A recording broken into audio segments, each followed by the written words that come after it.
vídeos agora. E a gente vai revisar o que a gente já viu também no início do ano acerca do conteúdo sobre matérias. A gente viu, só para relembrar, esse assunto vocês deveriam ter visto, na verdade, no 6º ano. Tá? Mas agora a gente vai só revisar o que a gente já viu no início do ano, para a gente adentrar mais no conteúdo de física e no conteúdo de química. Lembrando que esses assuntos agora que a gente está vendo é só uma introdução a esses conteúdos, tá? Depois a gente vai ver isso de forma muito mais aprofundada, ok? Então, matéria. A gente tem 3 tipos de estados da matéria, como a gente já viu: sólido, líquido e gasoso. Diferença entre esses 3 estados da matéria. O gasoso tem essas partículas com total liberdade para se movimentar, tá? As partículas, elas conseguem se movimentar por todo o recipiente, ok? Já o estado líquido da matéria tem as partículas um pouco mais juntas. E as partículas têm uma certa liberdade para se movimentar, mas não é tanto como a gente encontra no estado gasoso, ok?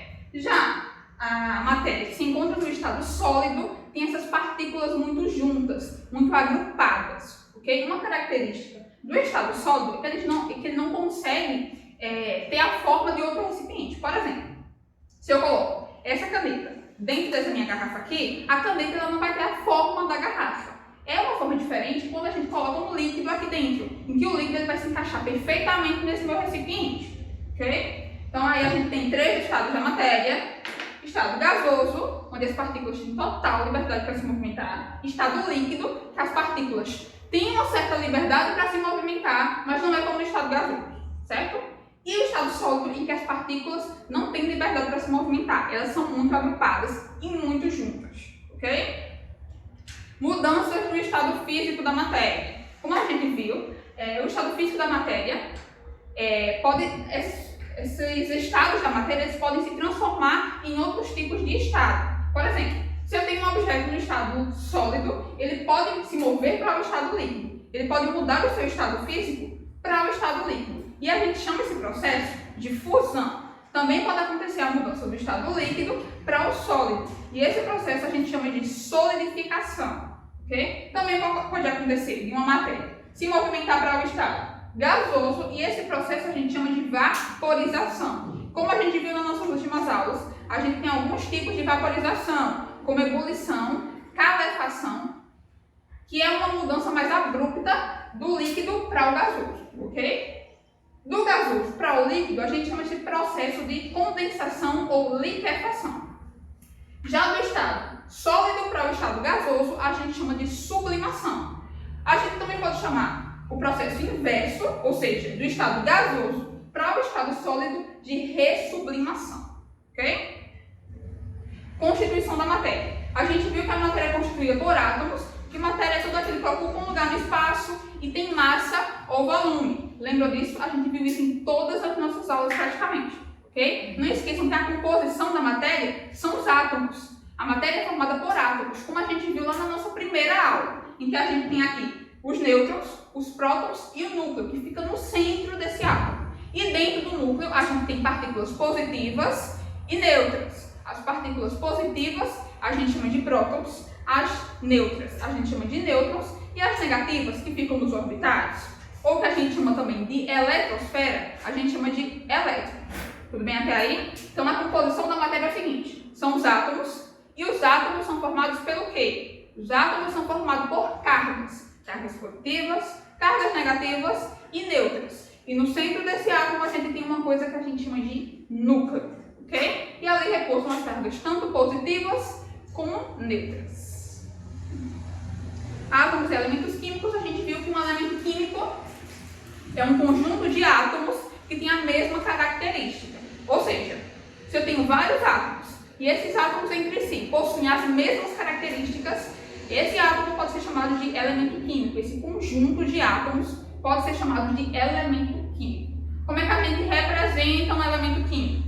A gente pode representar um elemento químico tanto com uma letra maiúscula ou uma letra maiúscula junto com uma letra minúscula, certo? É assim que a gente representa um elemento químico. Professor, a gente pode representar um elemento químico com 2 letras maiúsculas? Não. Os elementos químicos não são representados dessa forma. Eles são representados somente por uma letra maiúscula sozinha ou uma letra maiúscula com uma minúscula do lado, certo? Se a gente tem 2 letras maiúsculas, a gente tem aí a presença de dois elementos químicos distintos, ok?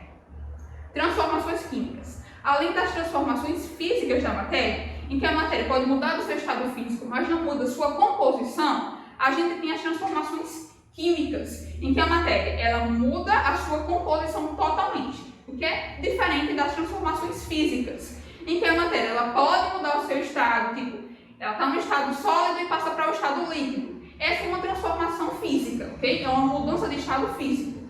Já nas transformações químicas da matéria, a matéria ela não volta a seu que era antes, porque ela muda totalmente a sua composição. E aí a gente tem de exemplo a oxidação, que é o que a gente conhece como ferrugem. O amadurecimento de frutas, por exemplo, também é um exemplo de transformação química, em que a matéria ela não volta mais ao seu estado inicial. A composição da matéria ela muda totalmente, ok? Classificação dos materiais. A gente pode classificar a matéria como sendo uma substância pura ou uma mistura.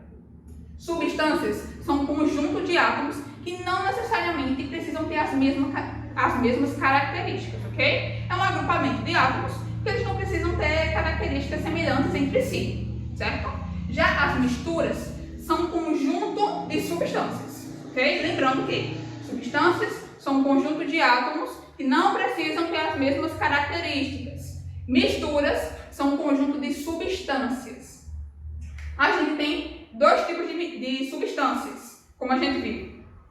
Substâncias simples, em que é representada apenas por um único elemento químico, e substâncias compostas, em que a gente tem a presença de mais de um elemento químico, ok? Então, de novo, temos dois tipos de substâncias simples, ou dois tipos de substâncias puras, as simples e as compostas. As simples têm a presença somente de um único elemento químico, já as substâncias compostas têm a presença de dois ou mais elementos químicos, ok? Misturas. Como a gente viu, as misturas são os conjuntos de substâncias. E a gente pode ter dois tipos de misturas. Misturas heterogêneas e misturas homogêneas. As misturas heterogêneas apresentam mais de uma fase. As misturas homogêneas apresentam uma única fase. Tá, professora, mas o que é fase? Fase é a parte visível de uma determinada mistura. Por exemplo, quando a gente junta água e óleo, a gente sabe que água e óleo não se misturam. A gente consegue ver duas camadas ali, né?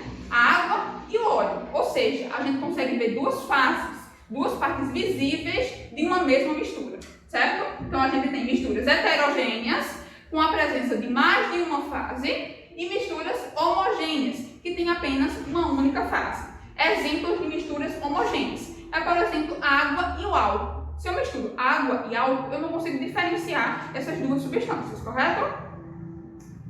Então vamos lá.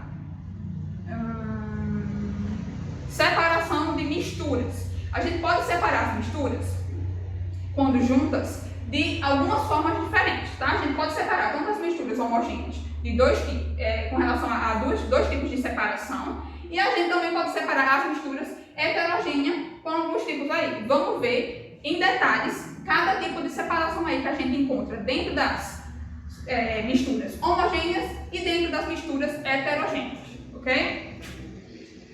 Primeiro tipo de separação de misturas. Essas três aqui são as mais simples e diz respeito às misturas que são heterogêneas, ok? Primeiro tipo é a catação, que é a separação manual e só de sólidos, tá? Porque como o próprio nome já diz, é catar alguma coisa, separar manualmente.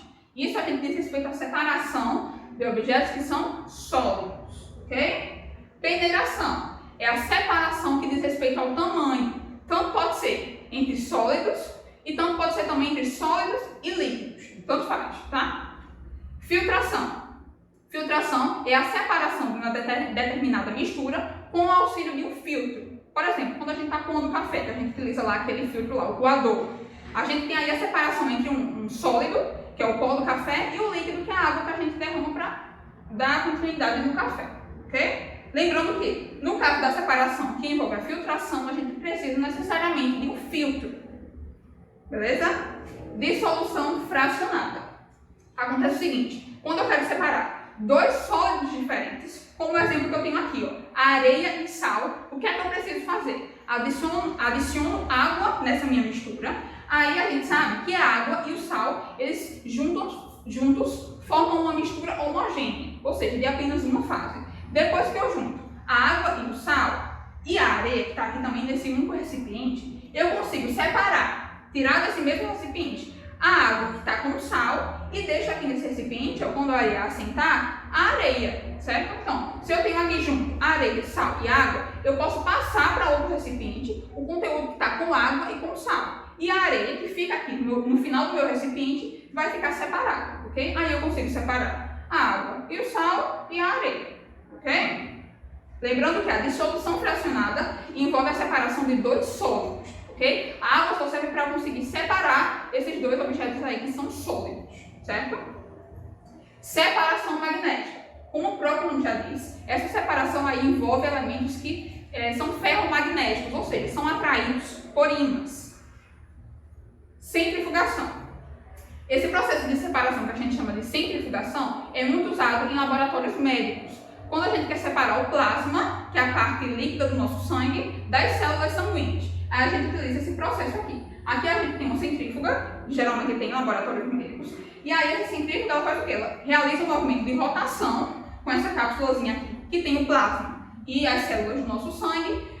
Quando essa centrífuga faz esse movimento de rotação, a gente consegue ter separado o plasma do sangue, que é a parte líquida, das células sanguíneas, ok? Um outro tipo de separação de misturas é a decantação, que aí é a separação de um objeto que é sólido, tá? Que ele é mais denso, e um objeto que ele é menos denso. Como ocorre, por exemplo, na água e na areia. A gente sabe que a areia é um material mais denso do que a água. Então, por exemplo, a areia ela fica aqui nessa superfície, ó, debaixo do recipiente. Aí a gente consegue remover a água bem lentamente quando a areia assenta aqui. Okay? Esse processo que a gente chama, que envolve a densidade diferente desses dois componentes que a gente tem, se chama decantação. Lembrando que decantação envolve essa grandeza que a gente já viu aí, já estudou, que a gente chama de densidade. Ok?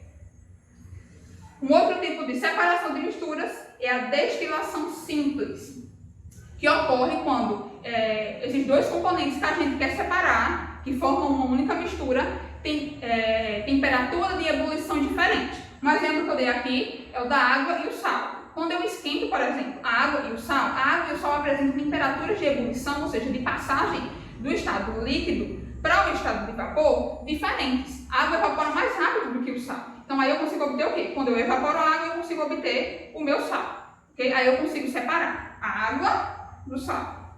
Essa separação geralmente acontece mais em líquidos e objetos sólidos.